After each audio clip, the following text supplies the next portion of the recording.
नई बहू और गरीब सास। पविता जी की नई बहू ने आज ही घर में प्रवेश किया था। घर में नई बहू के आने से सब बहुत खुश थे। घर में बधाई देने वालों का और नई बहू की मुंह दिखाई करने वालों का तांता लगा था। इसी बीच पविता जी किसी काम से अपने कमरे में गई, तभी उनकी नज़र अपने पति रमाकांत जी की फोटो की ओर गई, जिनकी अभी 2 साल पहले मृत्यु हो गई थी। पविता जी जिस काम से आई थी उसे भूल कर अपने पति की फोटो के सामने खड़ी होकर एकटक देख रही थी। उनकी आंखों में आंसू गिरने लगे। तभी उनका बेटा अमित आ गया। अमित, माँ, क्या बात है? आप रो क्यों रही हो? सब ठीक तो है? पविता जी, नहीं बेटा, कोई बात नहीं, बस तेरे पापा की याद आ गई। वो आज होते तो बात ही कुछ और होती। अमिता, हाँ माँ, यह बात तो है, पर आप दुखी मत हो, ये सब भगवान के हाथ में है। चलो बाहर, सब आपका इंतजार कर रहे हैं। पविता जी आंसू पोंछकर बाहर आकर मेहमानों की खातिरदारी में लग जाती है। शादी से भरे घर में सभी नई बहू को घेरे बैठे थे। 2 दिन बाद जब सब मेहमान चले गए तो पविता जी ने बहू बेटे के एक जगह बैठाया और कहा, पविता जी बेटी, अब यह घर तुम्हें संभालना है। यह लो घर की चाबी। अंजना, माँ, ये चाबी आप मुझे क्यों दे रही हो? यह आपका घर है, आप संभालिए। अमित, तुमने माँ जी को बताया नहीं कि शादी के बाद हम अपने नए फ्लैट में रहेंगे? पविता जी, अमित, बहू यह क्या कह रही है? मैंने इतने अरमानों से तुम्हारी शादी की थी और तुम दोनों पहले ही मुझे छोड़कर जाने का प्लान बनाकर बैठे हो। यह कहकर पविता जी रोने लगी। अमित, माँ, ऐसी कोई बात नहीं है।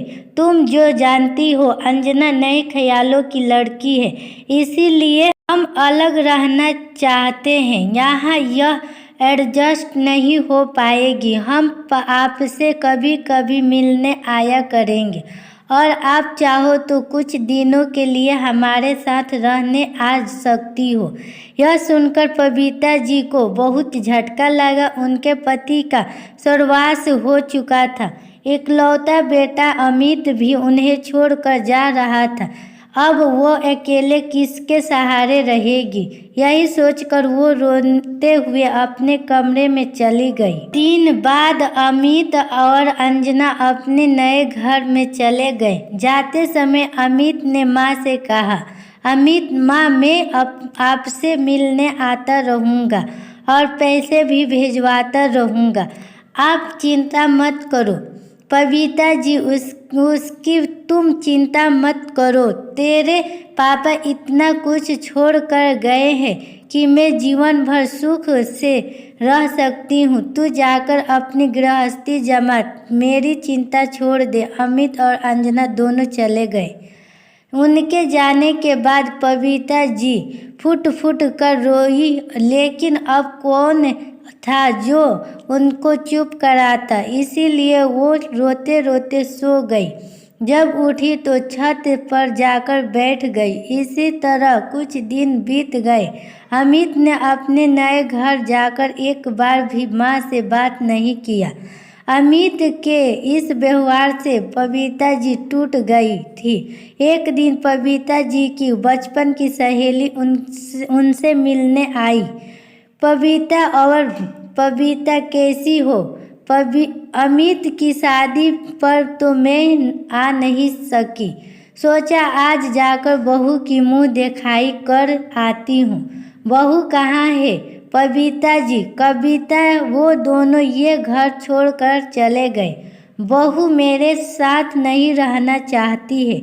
यह सुनकर कविता को बहुत गुस्सा आया। उनसे कहा, कविता, तू चिंता मत कर, मैं हूँ। तेरे साथ सुन, इस घर को पेइंग गेस्ट बना देते हैं। पास ही कॉलेज है, उसके बच्चे यहाँ आकर रहेंगे, तेरा भी इनकम भी हो जाएगी और तेरा मन भी लगा रहेगा। बबीता जी, लेकिन यह सब कैसे होगा?